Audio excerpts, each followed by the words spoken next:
India के सबसे बड़े एयरपोर्ट दिल्ली, मुंबई, बेंगलोर, आज रेलवे स्टेशन से भी बुरे हाल हुए हैं इनके। लोग जमीन पर लेटे हैं। प्रेग्नेंट महिला 14 घंटे से जमीन पे है। कि मेरी वाइफ प्रेग्नेंट है। सुबह 7 बजे से यहाँ पे आपकी चार नहीं है कि मैं यहाँ आके कह रहा हूँ मुझे कमोडेशन दो। कोई बाप अपनी बेटी के लिए पैड मांग रहा है। मेरा बेटी को प्यार चाहिए, दे दो। और कोई चीख रहा है, मुझे मेरे देश वापस जाने दो। ये कोई नेचुरल डिजास्टर नहीं है दोस्तों, ना ही ये कोई टेक्निकल प्रॉब्लम है। ये एक कंपनी का प्लान्ड अटैक है। इंडिया की 60% फ्लाइट्स एक कंपनी कंट्रोल करती है और उसने 5 दिन में भारत सरकार को ब्लैकमेल कर दिया। नाम है उसका इंडिगो। दोस्तों ये कोई ऑर्डिनरी बैड डे नहीं था। इंडिगो जो रोज करीब 2200 फ्लाइट्स उड़ाती है, जो इंडिया का डोमेस्टिक मार्केट करीब 60% कंट्रोल करती है, 3 दिन तक ये कंप्लीटली मेल्ट डाउन हो गई। 10 फ्लाइट में से 3.5 फ्लाइट भी समय पे नहीं, मतलब हर 100 में से 96 फ्लाइट लेट हो रही थी। दोस्तों मैं आज आपको बताऊंगा कि एग्जैक्टली क्या हुआ इंडिगो के साथ ही डीजीसीए के नए रूल्स क्या है और ये क्यों बने, और असली बात की गलती किसकी है, इंडिगो, डीजीसीए या फिर सिस्टम की गलती है। और सबसे इंपॉर्टेंट, इस महीने आपको क्या करना चाहिए नेक्स्ट टाइम एयरपोर्ट जाने से पहले। पर सबसे पहले समझो ये क्राइसिस अचानक आया कैसे। हेलो दोस्तों, मेरा नाम है दीपक, आप देख रहे हैं डिजिटल अलर्ट। तो असल में इंडिगो का मॉडल समझिए, ये 3 पिलर्स पे टिका हुआ है। पिलर नंबर 1 है सिंगल टाइप फ्लीट। इनके पास सिर्फ एयरबस A320 फैमिली ही है, सब एक तरह के प्लेन। इसका सबसे बड़ा फायदा होता है कि कॉस्ट कम हो जाती है, ट्रेनिंग सिंपल हो जाती है और मेंटेनेंस बिल्कुल प्रेडिक्टेबल हो जाता है। किसी भी फ्लाइट में प्रॉब्लम आई तो उससे रिलेटेड प्रॉब्लम पहले से आ चुकी है, जो सॉल्व करना आसान हो जाता है।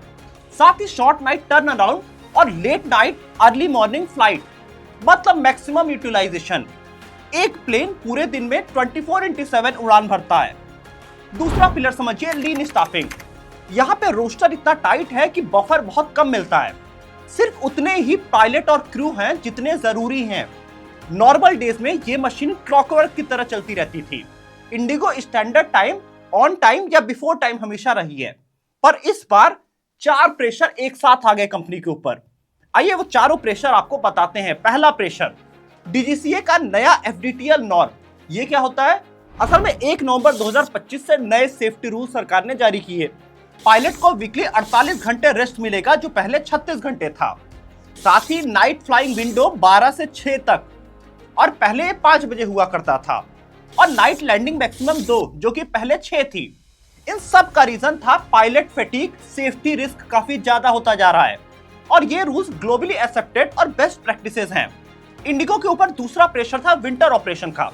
असल में दिसंबर का महीना पीक ट्रेवल सीजन होता है, और इस समय वेदर इश्यूज चल रहे हैं, फॉग चल रही है और विजिबिलिटी प्रॉब्लम भी आनी शुरू हो गई है, और हर तरफ एयरपोर्ट्स पे काफी सारा कंजेशन है, जिस वजह से डिलेज आना स्वाभाविक है। तीसरा प्रेशर समझिए सॉफ्टवेयर का अपडेट। असल में एयरबस A320 फैमिली में मैंडेटरी सॉफ्टवेयर पैच है। कई प्लेन्स टेम्पररी अनअवेलेबल चल रहे हैं। और चौथा प्रॉब्लम समझिए क्रू का शॉर्टेज। यहाँ असली समस्या असल में शुरू होती है। इसी सेम हफ्ते में मुंबई में एक इंटरनेशनल एयरलाइन अपने केबिन क्रू रिक्रूटमेंट ड्राइव के लिए आई थी। अब इसमें इंडिगो के बहुत सारे केबिन क्रू इंटरव्यू देने चले गए। क्यों? क्योंकि यहाँ पे इंडस्ट्री इनसाइडर बता रहे हैं कि इंडिगो में सैलरी काफी कम है, लीव्स बहुत कम होती है और शेड्यूल पनिशिंग भी होते हैं। एक ग्राउंड स्टाफ 14 घंटे ड्यूटी करता है सुबह 5 बजे से। पायलट की अर्नड लीव 42 दिन से घटा के 30 दिन कर दी गई है कंपनी में, और जूनियर पायलट की सैलरी नए एफडीटीएल रूल के बाद कम हो गई है। इस पूरे का मतलब है कि एम्प्लॉइज का मोराल डाउन होना तय है। अब इसका रिजल्ट क्या हुआ? मुंबई में फ्लाइट 6 घंटे तक ग्राउंड पे बैठी रही। क्यों? क्योंकि 5 केबिन क्रू चाहिए थे, सिर्फ 4 मिले थे। इंडिया की सबसे बड़ी एयरलाइन एक क्रू मेंबर भी नहीं जुटा पाई। 200 से ज्यादा पायलट्स एयरपोर्ट पे ही फंसे हुए थे। उन्हें दूसरे सिटी में जाना था फ्लाइट ऑपरेट करने, पर वो भी फ्लाइट्स कैंसिल हो गईं।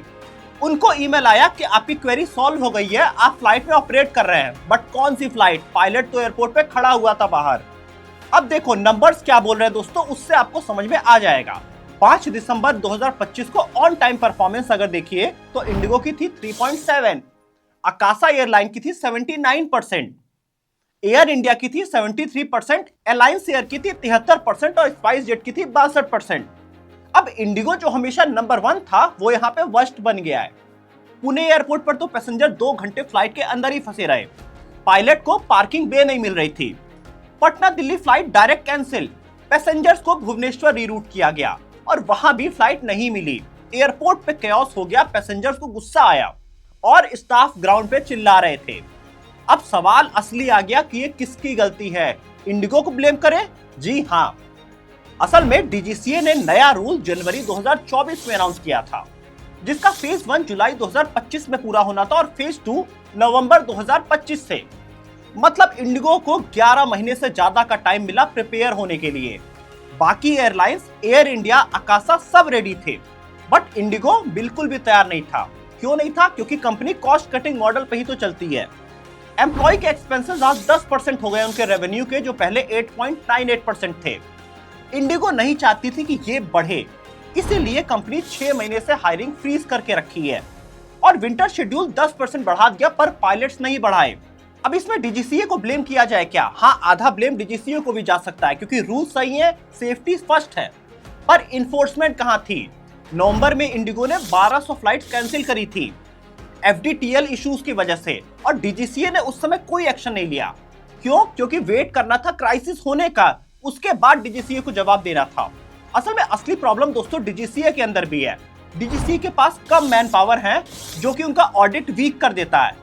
हर दिन इंडिगो की 2200 फ्लाइट जाती है और 3 दिन में ऑडिट कैसे हो पाएगा? अब सवाल आता है कि इंडिगो भी दोषी है, डीजीसीए भी दोषी है। अब क्या यहाँ पे सिस्टम को भी ब्लेम किया जाए?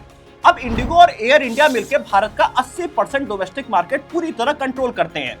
यहाँ पे कंपटीशन डेड हो जाता है, इसीलिए गो फर्स्ट शटडाउन हो गई, जेट एयरवेज मार्केट से चली गई और स्पाइस जेट स्ट्रगल कर रही है। इन सब पे हमने वीडियो बनाया है, जिसमें मोनोपोली के बारे में हमने डिटेल में पिछले 3-4 सालों में बताया।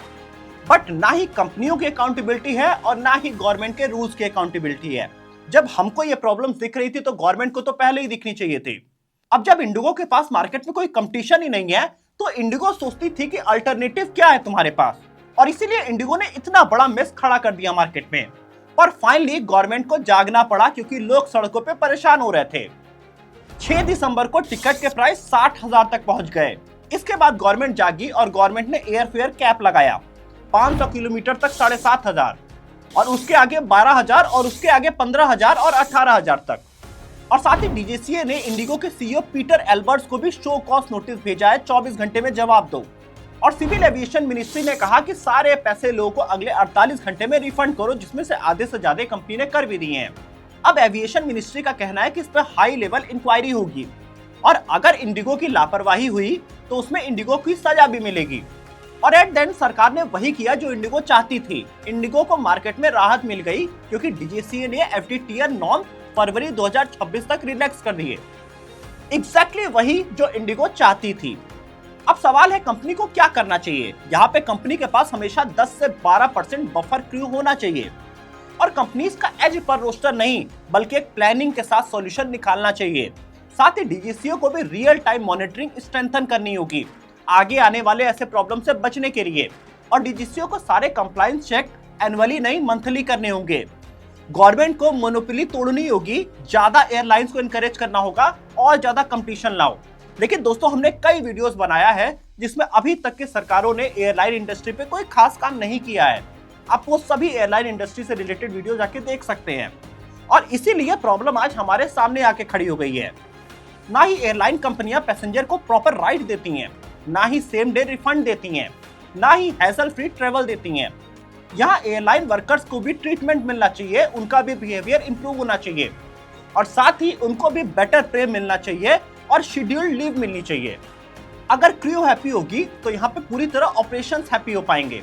दोस्तों फाइनली मैं ब्लंटली कहना चाहता हूँ, ये क्राइसिस प्रॉफिट वर्सेस पीपल की कहानी है। इंडिगो ने सालों से कॉस्ट कटिंग की, पायलट का टाइम, क्रू की एनर्जी और पैसेंजर का ट्रस्ट, सब कुछ स्प्रेडशीट का नंबर बना दिया। पर एविएशन एक्सेल शीट नहीं है। कॉकपिट में जो बैठता है वो इंसान है, केबिन में जो सर्विस कर रहा है वो भी इंसान है, और जो पैसेंजर है वो भी इंसान है। सेफ्टी स्पीड से ज्यादा जरूरी है और प्रॉफिट लोगों से ज्यादा जरूरी नहीं है। और मोनोपोली, इसके लिए हमेशा अकाउंटेबिलिटी सरकार की होनी चाहिए। बेशक इंडिगो ने भारत के टायर 2 टायर 3 सिटीज को बड़े शहरों से जोड़ा, मिलियंस को फर्स्ट फ्लाइट एक्सपीरियंस दिया, और इसके लिए कंपनी को रिस्पेक्ट बनता है। पर लीडर होने का मतलब इंडस्ट्री स्टैंडर्ड सेट करना है, स्पेशली सेफ्टी रिसोर्सेज में। अब दोस्तों आपके लिए प्रैक्टिकल टिप है कि अगर आप कुछ हफ्ते अगले ट्रेवल करना चाहते हैं तो लेट नाइट फ्लाइट अवॉइड करिए, मॉर्निंग स्लॉट्स प्रीफर करिए क्योंकि यहाँ पे अवेलेबिलिटी क्रू की ज्यादा होती है। Important travel, wedding, exam, interview, इसके लिए अल्टरनेट बफर डे रख के चलिए, सेम डे का प्लान मत करिएगा। और अगर फ्लाइट कैंसिल हुई तो स्क्रीनशॉट लीजिए, टिकट कैंसिलेशन नोटिस, ईमेल सब सेव कर लीजिए और डीजीसीए के कंज्यूमर पोर्टल पे कंप्लेन फाइल करिए। और गवर्नमेंट ने एयर फेयर कैप लगाया है, इसीलिए अगर कोई कंपनी ओवर चार्ज करे तो जरूर कंप्लेन करिए। रिफंड में डिले हो तो एस्केलेट करिए, तभी ये कंपनियां सुधरेंगी। साथ ही इस वीडियो को ज्यादा से ज्यादा शेयर करिए ताकि इन कंपनीज पे प्रेशर पड़े। और 1 मिनट अपना कमेंट सेक्शन खोलिए और 3 बातों का जवाब दीजिए। क्या आपकी फ्लाइट इस हफ्ते या इस महीने कैंसिल हुई है? दूसरा सवाल, यहाँ पे ज्यादा गलती किसकी है, इंडिगो की, डीजीसीए की या सिस्टम की? और तीसरा सवाल, क्या इसके लिए इंडिगो को पनिशमेंट मिलनी चाहिए? कमेंट करके जरूर बताइएगा। इस वीडियो को ज्यादा से ज्यादा लोगों को शेयर करिए, हर फ्रीक्वेंट फ्लायर तक ये सच पता होना चाहिए। और साथ ही दोस्तों शेयर के बगल में हाइप बटन है, अगर आप उसको क्लिक कर देते हैं तो ये वीडियो ज्यादा से ज्यादा लोगों तक ऑटोमेटिकली पहुंच जाएगी। तो डिजिटल लॉट को सब्सक्राइब कर लीजिए। अगली वीडियो किस पे चाहिए ये भी कमेंट करिए और बेल आइकन भी प्रेस कर लीजिए क्योंकि कई सारी धमाकेदार केस स्टडी इस महीने में आने वाली है। मिलते हैं अगले वीडियो में फिर से। मैं दीपक रॉय साइनिंग ऑफ।